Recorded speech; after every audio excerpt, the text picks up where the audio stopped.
Hello everyone! So my plan was to do a post-event video still in my reform dress. But after a rather warm drive home, I am comfy, feet up. I have my ginger beer, sadly the very last Saranac ginger beer to be found locally. And instead of eating the lovely wrap I had planned on doing, I'm eating chips. Yeah, it's a day. So my car was a little toasty on the drive home.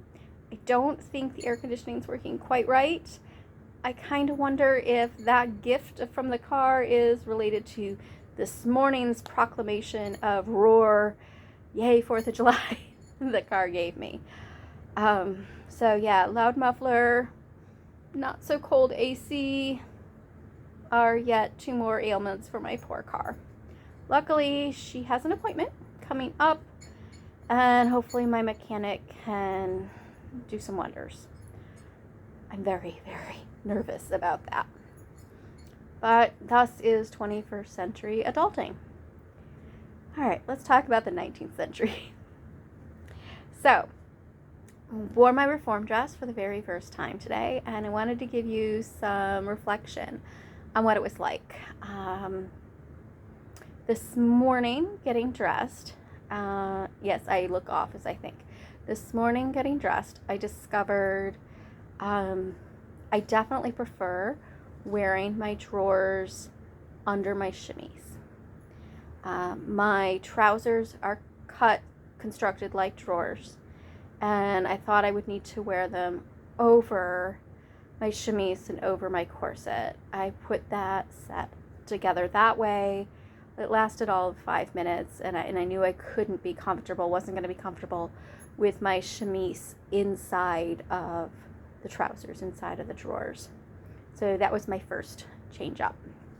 Second, pockets. As you may know, I wear one 19th century pocket and then one pocket with my modern things. That would be my keys, my EpiPen, and my migraine medicine.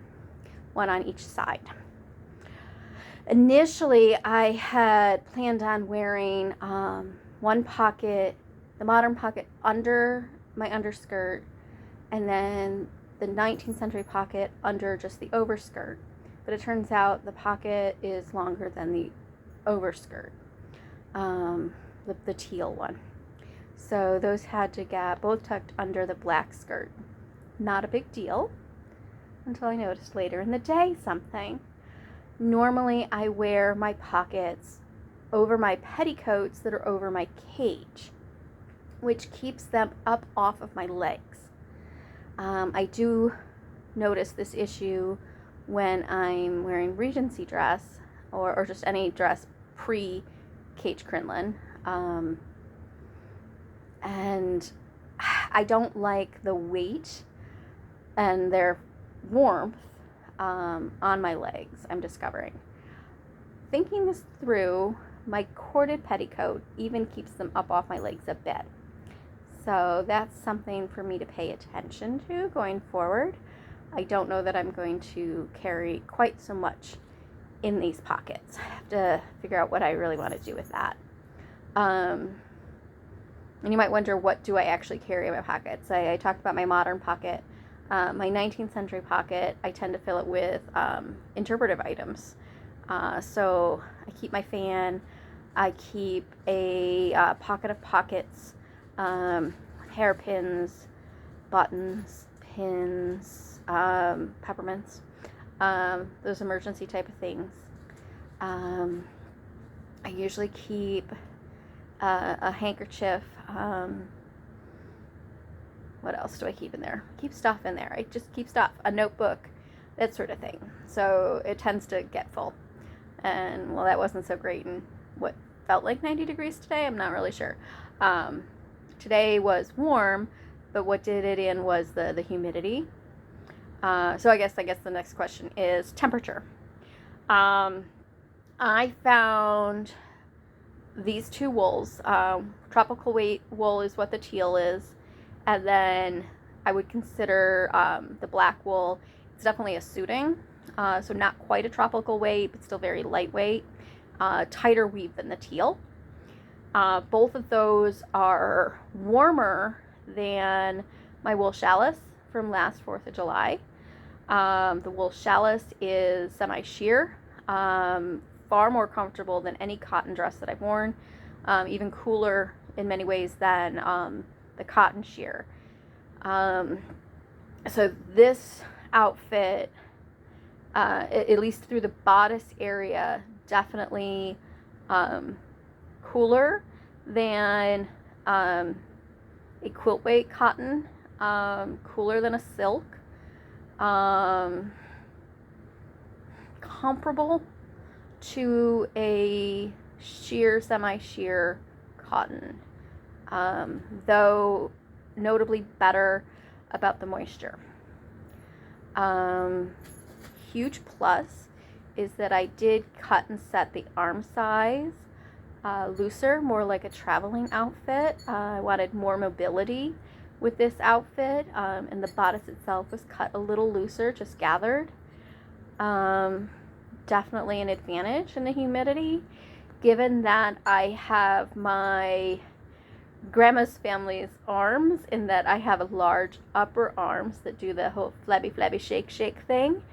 The shape and the cut of an arm side is important to me, because if I get very sweaty or if it's been a very humid day, getting undressed is a challenge. Skin swells, fabric swells, everything sticks together. And yeah, I spin in circles trying to undress some days. I have torn sleeves trying to undress, because I normally like a very snug arm side. This was not an issue with this outfit.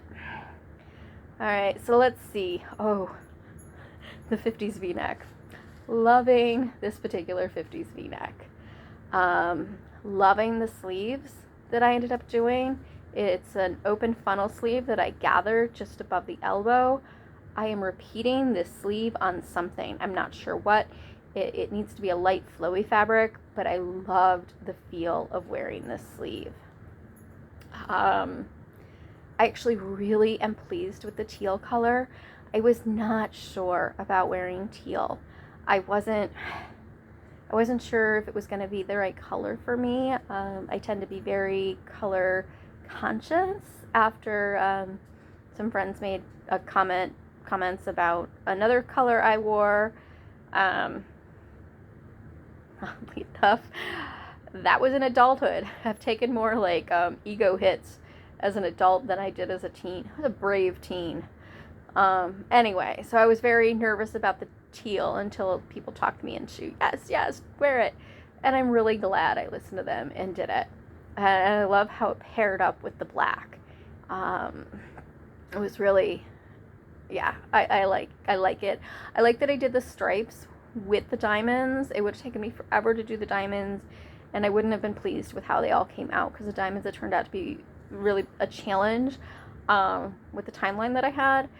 If I had the time to paper piece them, set them all on paper, and then applique them on, maybe. But I didn't have the time to do all of that. Let's see. Oh, very important about the trousers. I used a cotton muslin that I had on hand. It's a very nice cotton muslin that my quilt shop friend had ordered for me. It is significantly heavier than my other drawers, and heavier than my linen drawers that I've gotten used to wearing. So I did not like wearing that fabric as drawers. It's beautiful fabric. It's worked really well for other things. Not happening for drawers. Might make a lovely full petticoat. Of course, I'm saying all this and I don't even know the brand of this, and I don't even have a lot left. But I need to change out that fabric because it just doesn't do it for me. I ended up gathering the bottoms of the trousers. I set them with elastic. Wasn't sure if I would like it. Turns out, yeah, I like it. Not too tight, not too loose. It was definitely weird putting them on over my boots because they had, stockings and boots before the corset. And at that point, I was trying to do drawers trousers over corset. Yeah, anyway, I don't think I'm gonna have to deal with that again. Oh, got a lot of compliments on my Cicala Balmorals. And I have to say, after doing the parade for the first time in many, many, many years, they are some of the most comfortable boots I have.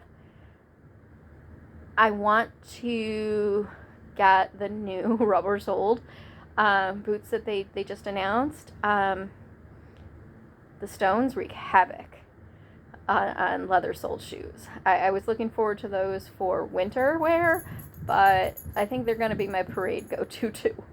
So that's a hopefully I can get those for fall or winter. Let's see, what am I forgetting? Did silk stockings, absolutely essential for me in this temperature. Oh, I mentioned I did the parade for the first time in years, and I gotta say I'm very happy I did. That is the most time I've spent walking around in the sun. I did have my parasol. I've been very, very sun sensitive since coming back from New Mexico, and I was worried. Right now I do have a bit of a headache, but I don't think it was from doing the parade. I spent a little bit of sun time later in the day, and I think that's what is tweaking my head. Plus it's just a long day. So, have I gone through everything? Yeah, I think that's just about it. So, wonderful first go for the reform dress. I'm going to put some notes together on the rest of the interpretation that I did. It was nice to spend some time in the seminary. Lots and lots of youngins today. Very different than what I spend my regular day doing. Saw some friends that I haven't seen in a while. Long-term museum visitors. Yeah, all around a wonderful way to spend 4th of July. And I hope you're having a wonderful, safe one as well. Cheers. Hey, Miss Clara.